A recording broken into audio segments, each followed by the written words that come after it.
पे चली गई आप। भक्ति का मतलब यदि ये है ना तो पूरे देश में अकर्मण्यता फैल जाएगी तेजी से। यदि भक्ति की ये परिभाषा आप लोग मानने लग गए, मैं सारा काम करूंगी तो सारा बंटाढार हो जाएगा देश का। गुरुजी आपने कहा ना पढ़ाई भी करूंगी घर का काम भी करूंगी, लेकिन संतों का अपमान नहीं सुन पाऊंगी। संतों का अपमान कोई नहीं करेगा। आपकी माँ को आप परेशान करती हो तो बोलेगी माँ, तो गुरुजी मुझे बोले ना, आपको क्यों बोले? कोई बात नहीं। आपकी माँ भाई आखिर ये सब दिमाग में माँ को तो ये लगता है कि आपके दिमाग में चारा भूसा संतों ने डाला है तो वो संतों को गाली दे रही हैं। लेकिन आपको ना संतों की भाषा ऐसी नहीं होती, संतों का कहना ऐसा नहीं होता जैसा आप मान रहे हो। सांसारिक क्या होता है भाई, देखो काम क्रोध लोभ मोह इतना बुरा नहीं है बेटा, इतना डरना नहीं है इन चीजों से। ये सारी चीजें अच्छी हैं।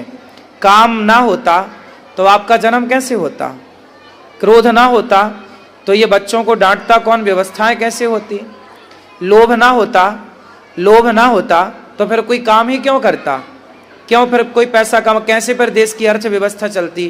तो लोभ, काम क्रोध लोभ, मोह ना होता, गाय अपने बछड़े को चाटे ना, उसे प्यार ना करे, उसे दूध ना पिलाए तो बछड़ा मर जाएगा।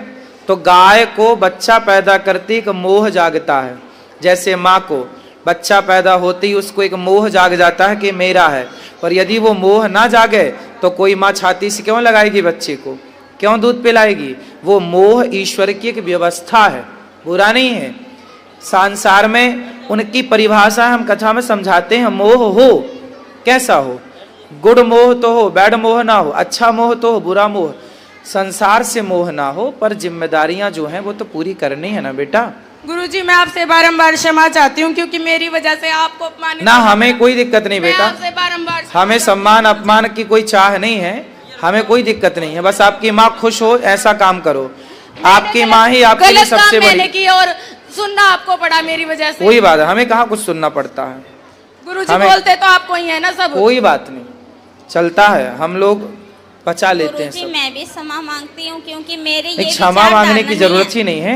मेरी ये विचारधारणा नहीं है सर। गुरुजी क्षमा करना।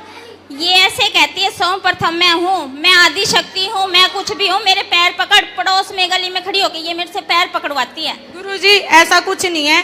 एक भगत है, मैं आपको बताती हूँ। वो भगत क्या है, वो जपता तो राधे राधे है, लेकिन वो है ना ऐसे तांत्रिक टाइप में है। कौन? कोई भगत है, हासी में रहता है, आपके पास भी आया था वो, उसका नाम है राधे श्याम सोनी। और है ना वो है ना जपता तो भगवान का नाम है, करता तो भगवान की पूजा है, सारे दिन गाय माता की सेवा करता है, लेकिन है ना वो है ना ऐसे कहता है प्रेत होते हैं, और वो सबके अंदर से प्रेत भी निकालता है।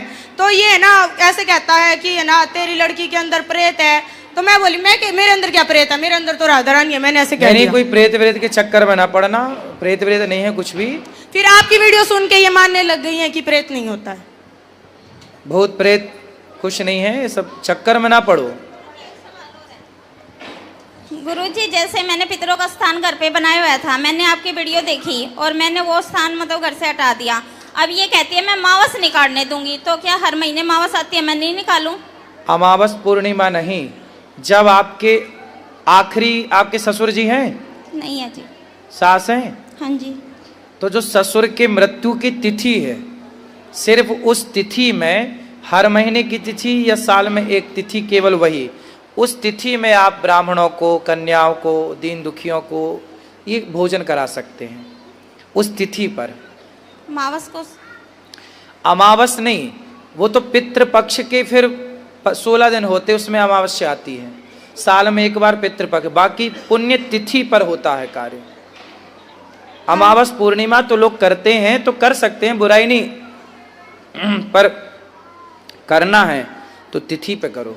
उनकी तिथि जो आए उस तिथि पर किसी कन्या को, ब्राह्मण को, दीन दुखी को, गाय को। ठीक है गुरुजी, ज्यादा तो कुछ नहीं, अमावस को जैसे हम रोटी निकाल के गाय को देते हैं और तो कुछ नहीं करते। तो गाय को तो रोज रोटी देना चाहिए। रोज भी देते हैं, अमावस को जैसे कुछ हरा चारा डाल दिया। हाँ तो अच्छा, वो जो करते हो वो तो अच्छा है, यदि गाय की सेवा है तो अच्छी है। वही करते हैं, जैसे खाना निकाल के दे दिया, फ्रूट हो गया घर में, खाना पीना तो आप रोज दो किसी को दे सकते हैं, उसमें कोई मनाही नहीं है। गाय है, साधु है, दीन है, दुखी है, सबको रोज दो, क्या दिक्कत है। ठीक है गुरुजी, धन्यवाद। इसको तो बहुत परेशान, बहुत ज्यादा नहीं, वो परेशान नहीं करेगी और प्रेम से रहेगी। भक्ति का मतलब ये नहीं है बेटा कि हम काम छोड़ दें। भाई, भक्ति का ये बिल्कुल अर्थ नहीं है। यदि ये अर्थ होता तो अर्जुन युद्ध क्यों करते, माला लेके बैठ ना जाते? उनको तो कृष्ण मिल चुके थे, कृष्ण ही उनका रथ चला रहे थे। आप लोग तो जिसको कृष्ण मिल चुके, रथ चला, उसको युद्ध करने की क्या जरूरत है? फिर भी कर्म, ये दास अनिरुद्ध क्या करता? सवेरे से शाम तक अपना कर्म, आपको कथा सुनाना, माताओं की सेवा करना, अन्न क्षेत्र बांटना, गायों की सेवा करना, ये कर्म ही तो है। कर्म ही भक्ति है। हम कर्म ना करें, बस माला लिए बैठे रहें, इससे ना आपका अच्छा, मैं आपको कथा ना सुनाऊं, मैं माताओं की सेवा ना करूं, मैं अन्न क्षेत्र की सेवा ना करूं, बस माला जपूं सीताराम श्रीमन नारायण श्रीमन, इससे माला जपने से मेरा तो कल्याण हो जाएगा, पर मैं जो समाज की सेवा कर रहा हूं, इसी बहाने आप सबको कथा सुनने के बाद, कथा के बाद आपके जीवन में जो भक्ति और प्रेम का दिया जल रहा है, इससे केवल मेरा उद्धार नहीं होगा, हम सबका कल्याण हो रहा है। तो यदि मैं अपना ही कल्याण करूं तो कोई बड़ी बात नहीं है, अपना कल्याण कर लेना बहुत बड़ा नहीं है, पर समाज की सेवा करना, समाज के साथ रह के अपने कार्यों को करते हुए ईश्वर को याद। हम कथा में क्या बोलते हैं? भक्ति क्या है? एक किसान था, मैंने आपको कथा सुनाई होगी, आपने सुनी होगी। एक नारद जी एक बार भगवान घर बना रहे थे, भगवान नारायण क्षीर सागर में। नारद जी बोले क्या कर रहे हैं प्रभु? बोले घर बना रहे हैं। किसका? अपने भक्त का। तो नारद जी बोले आप मेरी बना रहे होंगे क्योंकि मैं आपका सबसे बड़ा भगत हूँ। भगवान बोले तुम्हारा नहीं बना रहे हैं। बोले फलाने गांव में किसान है, उसका घर बना रहे हैं। अरे वो क्या मेरे से बड़ा भक्त है? बोले हाँ। अब नारद जी क्या करते हैं? दिन भर नारायण नारायण। नारद जी को लगा मेरे से बड़ा भक्त संसार में कोई हो नहीं, और बात भी सही, उनसे बड़ा कौन हो सकता है? पर भगवान बोले वो बड़ा है। तो नारद जी बोले मैं देख के आता हूँ। तो वो किसान था, खेत जोतता था, और जोतते जोतते जुताई करते हुए, और खेत में जब उसकी पत्नी आती, अरे आ गए, थोड़ा भोजन कर लो, आराम कर लो, तो वो अपना बैलों को छोड़ देता और आके बैठता पत्नी के साथ, और पत्नी के साथ बैठा बैठा बोलता, हे प्रभु आपकी दी हुई रोटी है, आपका दिया हुआ प्रसाद आप स्वीकार करिए, और ग्रहण कर लेता। हल चलाता हुआ, काम करता हुआ, हर थोड़ी देर में कभी बोल देता, हे श्रीमन नारायण हम आपके हैं। नारद जी बोले ये तो दिन में 25-50 बार आपका नाम लेता है, और मैं तो दिन भर नाम लेता हूँ। भगवान ने कटोरा दिया, बोलिए कटोरा लो, इसमें घी भरा है या दूध भरा है, पूरी पृथ्वी की परिक्रमा लगा के आओ, घी भरा है और एक बूंद भी टपकना नहीं चाहिए। नारद जी ने कटोरा हाथ में लिया, पूरी पृथ्वी की परिक्रमा लगाई और आए। भगवान ने बोला, भगवान ने कहा कि मेरा नाम कितनी बार लिया आपने, कितनी बार आपने मुझे याद किया? नारद जी बोले प्रभु पूरा ध्यान कटोरे के घी में था, कहीं गिर ना जाए, वो आपका नाम भूल गया। भगवान बोले कि आपके पास एक काम आया तो आप मुझे भूल गए, पर वो किसान गृहस्थ में रहता है, 1000 काम उसके पास है, पर वो 1000 काम करते हुए मुझे एक बार भी याद करता है, मुझे अच्छा लगता है। इसलिए साधु नारद जी के पास दूसरा काम ही नहीं है नाम जपने के सिवा, तो वो अपनी जगह सही है, पर हम गृहस्थ हैं। हम गृहस्थ जितना काम करते, हम ईमानदारी से काम करें और जितना समय मिल जाए ईश्वर को पुकारें। तो साधु दिन भर नाम जपे और गृहस्थ थोड़ी देर ही भगवान का नाम जपे, एक बराबर है। हाँ क्षमा मांग लो माँ से, गुरुजी क्षमा करो उसको। क्षमा। गुरुजी एक पर्सन हो रहा है, जैसे इसके पापा ड्रिंक करते हैं, कहना नहीं मानते, घर में गाली गलौज मारपीट करते हैं, तो मतलब वो मानते नहीं, सुत्ता नहीं रखते घर में। जैसे हम आपकी सुनते हैं, जैसे पति को ले आना, हम बात करेंगे। कहाँ है? नहीं आ रहे जी, हमने बहुत कहा था नहीं। तो उनको अब ले आना, अगली बार तो ले आना। तो आप जैसे बेटी को समझाएं ऐसे उनको समझाएंगे, ठीक है? राधे राधे गुरुजी, खुश रहिए। राधे राधे गुरुजी। राधे राधे। जो कान्हा जी थे उन्होंने मथुरा क्यों छोड़ा था? क्योंकि उनको द्वारिका में रहना था। वे मथुरा के राजा क्यों नहीं बने थे? क्योंकि मथुरा के राजा कंस के पिता उग्रसेन को बनाया था। कंस ने अपने पिता को बंदी बना दिया, उनका जेल भेजकर उनका राज्य छीन लिया। तो भगवान ने उनका राज्य उनको वापस कर दिया। अब दूसरे के राज्य में कब्जा कैसे करते, तो अपने राज्य की खुद स्थापना की। राधे राधे। इसलिए द्वारिका बनाई।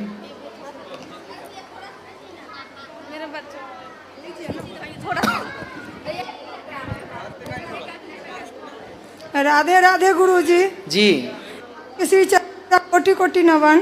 खुश रहिए। गुरुजी आज तो मैं पहली का मुझे पता नहीं था, लेकिन पहले अरे माइक चालू कर भाई। हेलो गुरुजी, मेरे से 2-4 छोटे छोटे प्रश्न आपसे।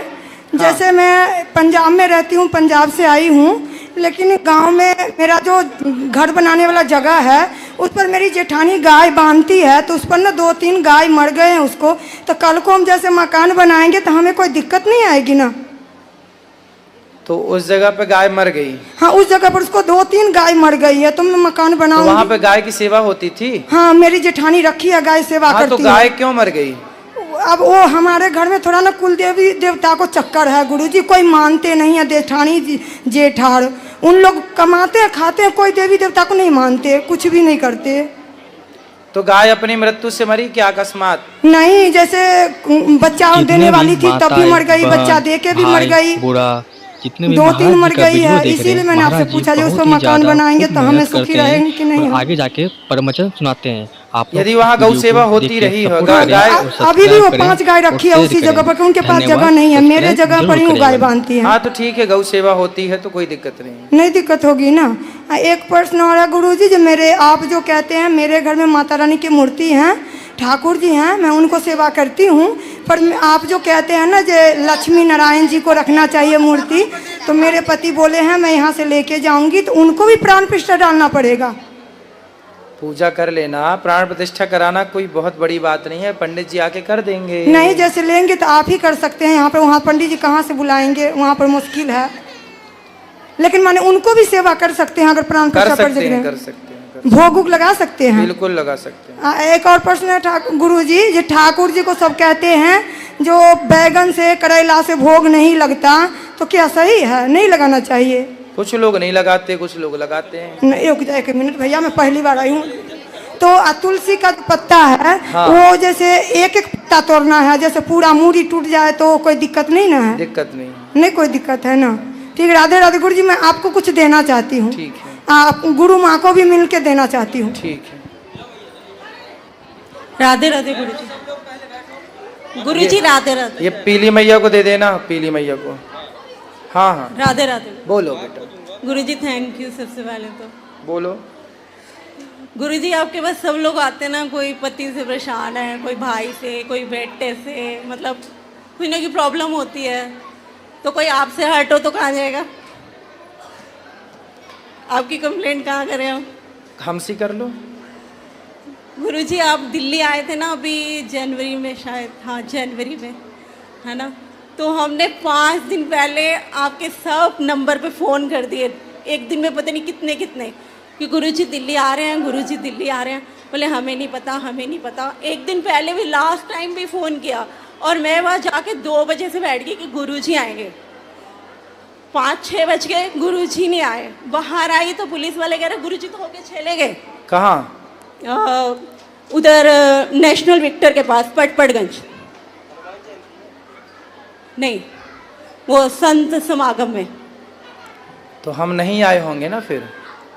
नहीं, आप दिल्ली में तो आए थे, आप वहाँ नहीं आए, आप भजनपुरा चले गए शायद। हाँ हाँ, हम वहाँ चले गए। गुरुजी आप जब भी दिल्ली आए, आप जैसे अब कथा के लिए बोलते हैं ना कि हमारी ये कथा यहाँ पे है, वो कार्यक्रम बड़े हों वहाँ तो देखिए 10 मिनट के लिए आते हैं, उन तो 10 हम मिनट तो में रह जाते हैं ना आपसे मिलने, इसलिए आप लोग मिलने यहाँ आ जाया करिए। वहाँ 10 मिनट में, यहाँ तो हम पूरा दिन कल रोते रहे। आप सही कहते हैं, रोने से ही भगवान मिलते हैं।